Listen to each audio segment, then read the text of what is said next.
Paulo vai entrar numa fase decisiva nessa semana. Se engatar uma sequência boa, pode até sonhar com vaga na Libertadores, mas depende de algumas continhas e um cara do elenco tricolor pode fazer a diferença. A vitória contra o Sport aliviou um pouco a pressão do rebaixamento, mas a possibilidade de queda do tricolor ainda é matemática.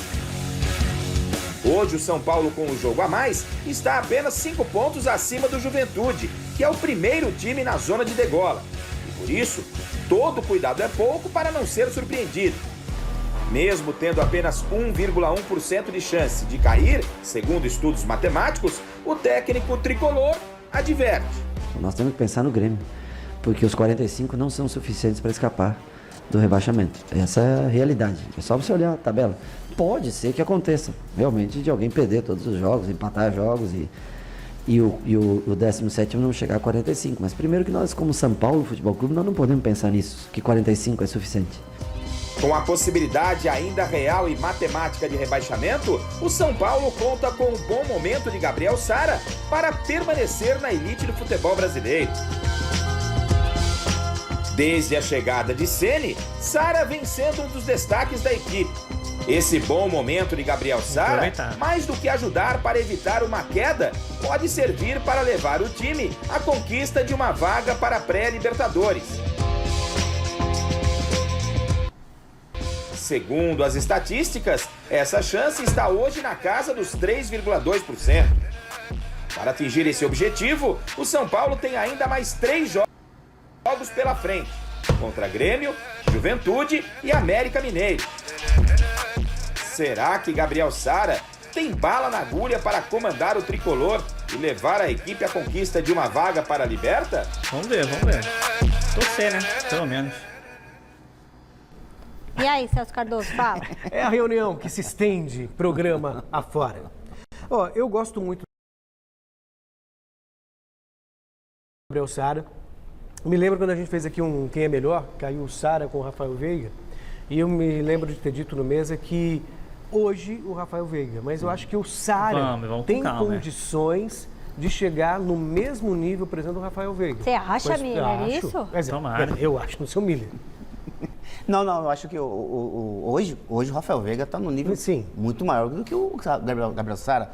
Lembrando que o Sara, com o Crespo, ele não era titular. Não era. Ele entrava de vez em quando. Agora, com o Rogério Ceni, que ele está fazendo alguns gols importantes, decisivos, e que deram vitória ao São Paulo. Mas eu acredito que o São Paulo, Michele, está acordando tarde, porque o campeonato está acabando, o São Paulo está com 45 pontos, que é uma pontuação muito baixa para o São Paulo.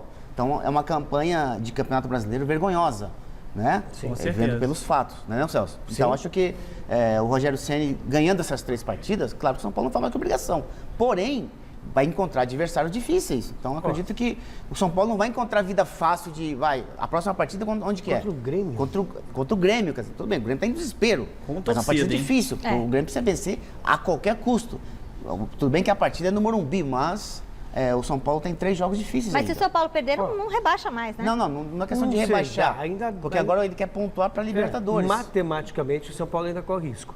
Eu me lembro quando... Tem até uma discussão aqui com o Salazar, quando o Crespo falava, agora a gente vai mirar em Libertadores. E eu achava que o São Paulo tinha condições de chegar ali no G8, G9... Olhar para cima e não para baixo. E não para baixo. Depois, com os resultados não acontecendo e vendo o São Paulo hoje... Eu não vejo por que ficar olhando lá para cima. Você pode ser muito otimista, mas o olhar do São Paulo, a realidade do São Paulo é para baixo. Até porque, Celso, o São Paulo, esse ano, ele nunca chegou nenhuma rodada, pelo menos na 10ª posição. Pois é. Nenhuma rodada. Quer dizer, então... Vai chegar agora, se for por merecimento, o São Paulo não mereceu. E não merece uma vaga na Libertadores pelo que não fez no Campeonato Brasileiro. Bom, o São Paulo também já está pensando no planejamento para 2022. Vamos ao CCT da Barra Funda para o Osmar Garrafa explicar melhor essa história. Boa noite, Garrafa. Rogério Ceni já deu dicas da montagem desse elenco? Novidades aí de mercado da bola. Boa noite, Michele. É um olho no gato, outro na brasa, né? Ou um olho na brasa e outro no gato. É mais ou menos por aí que está o Rogério Ceni, como a gente destacou anteriormente. São Paulo ainda não afastou definitivamente o rebaixamento. O próprio Miller foi muito taxativo com o Celso aí. O São Paulo tem que ficar atento. Ele tem 5 pontos, mas tem um jogo a mais do que o Juventude, que é o primeiro time da zona de rebaixamento. Essa diferença pode cair para 2. Então o São Paulo, nos seus 9 pontos que vai disputar, depende só dele, mas também já pensa na montagem, não é? São Paulo, quinta-feira, tem o Grêmio. A boa notícia é que o Caleri, que no jogo contra o Sport acabou sentindo uma pequena lesão, está treinando normalmente e vai para o jogo. O Luciano e o Luan, esses 2 jogadores, estão fora da partida contra o Grêmio. E sobre essa montagem de elenco, essa preparação de elenco para a próxima temporada, o Rogério Ceni falou em entrevista coletiva no último final de semana. Parece que o São Paulo deve ter um time modesto para 2021. Vamos acompanhar. Eu só digo que a dívida que o São Paulo atingiu, ela é muito grande. É difícil de você conseguir pagar essa dívida. E você tem 2 alternativas. Ou você reduz sua folha de pagamento e faz um time mais simples, que vai tentar participar de competições e sem condições de vencê-la, mas tentar se manter e vai tentando diminuir essa dívida. Ou, como outras equipes já conseguiram, investidores que banquem um time e que de alguma maneira a gente faça algumas trocas, coisas assim, para que a gente possa criar um time competitivo. Eu te cito o exemplo do Atlético Mineiro, que está colhendo os frutos agora, deve, né? Tem grandes possibilidades de ser o campeão brasileiro. O Atlético já tinha investido muito há 2 anos atrás com o São Paulo, investiu muito agora, né? Com o Cuca na direção também investiu bastante, e agora que está colhendo os frutos. Tem que ver em que pesa enquanto se a gente tem alguém que possa ajudar o clube nesse momento difícil, porque a dívida é grande, a folha de pagamento ela é altíssima, e aí fica difícil, né? As coisas não se encaixam, né? Alguma coisa deve ser feita. Essa é a questão. Tem alguém? Bom, nessa remontagem, Arboleda e Benítez são prioridades. O Arboleda, renovação de contrato, e o Benítez, claro, 3 milhões é muita grana. O São Paulo não descarta a possibilidade de um reempréstimo, desde que o jogador pense em se recuperar fisicamente para aguentar 90 minutos, porque o Miller foi muito claro no Mesa Redonda. O Benítez não tem um jogo atuando pelos 90 minutos, né? Mas o São Paulo, pela sua qualidade, ainda arriscaria num suposto empréstimo. Sobre Éder e William, esses jogadores foram muito pouco aproveitados. São jogadores que devem deixar o São Paulo ao final da temporada. E nessa formatação, Michele, de um novo elenco, a diretoria, claro, não gostaria de dispensar os garotos, por exemplo, um Gabriel Sara, mas ela está cruzando os dedos para que venham propostas para que ela possa ter um alívio no caixa, Michele. Celso e Miller. Bom, o Miller eu acho que eu já sei a opinião. Vai ficar cheio. E você, Celso, o que você acha do São Paulo? Vende o Sara, mantém o Benítez, o que deveria fazer? Em relação ao Benítez, eu gosto do futebol do Benítez. Acho que ele agrega, ele tem um passe interessante. Tá? A questão é o custo-benefício. Pelo preço, não vale. Você contrataria um narrador que ele que não nunca jogou a partida, nunca jogou os 90 minutos. Não é isso? Nunca jogou os 90 minutos. Quer dizer, então isso é um fato que você tem que considerar. O Rogério também fez uma colocação do ponto de vista tático e que a gente tem que reverenciar. O que ele falou faz sentido. Não tem mais espaço hoje, como tínhamos no passado, para jogadores técnicos que podem, com a bola no pé, tudo lindo, sem a bola, põe a mão na cintura e fica vendo a banda passar. Porque ele não volta para Tem que ajudar. Jogadores como Ganso, sabe, como tantos outros jogadores, me veio o Ganso agora na cabeça, Luan, do Corinthians. São jogadores que, tecnicamente, eles têm uma importância inquestionável. Mas hoje não adianta, quando você joga com a bola e sem a bola não basta cercar, você tem que ter intensidade, você tem que participar da marcação, você tem que se doar. Então, é uma questão anímica, você está falando de alma, de entrega e também de capacidade de marcação. Então, jogador hoje que só participa com talento, ele perde espaço.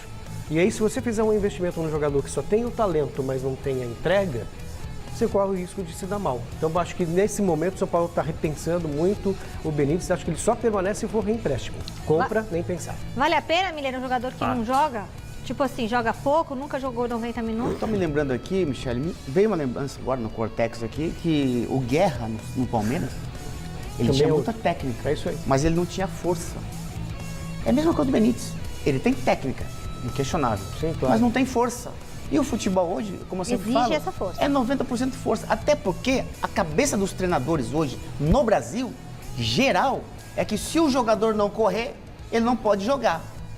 Um jogador assim é o Gabigol no Flamengo. Sim. Porque ele é decisivo, é diferente. Exato. Toda regra tem sua exceção. O Gabigol não precisa marcar, ele não precisa voltar, mas quando a bola chega, Ele faz, ele resolve.